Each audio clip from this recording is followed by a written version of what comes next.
Hazrat Abdullah bin Umar radiyallahu anhu states that Allah's Apostle sallallahu alayhi wasallam said, O Allah Jalla Jalaluhu, show mercy to those who get their heads shaved. The companions radiyallahu anhum submitted, O Allah's Apostle sallallahu alayhi wasallam, and to those who get their hair cut short.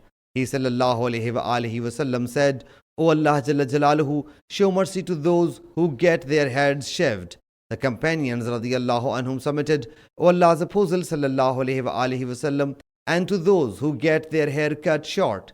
He sallallahu alayhi wasallam said, O Allah Jalla Jalaluhu, show mercy to those who get their heads shaved.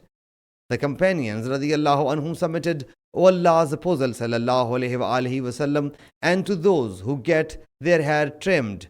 He sallallahu alayhi wasallam said, and to those who get their hair trimmed. Sahih Muslim Hadees number 3133.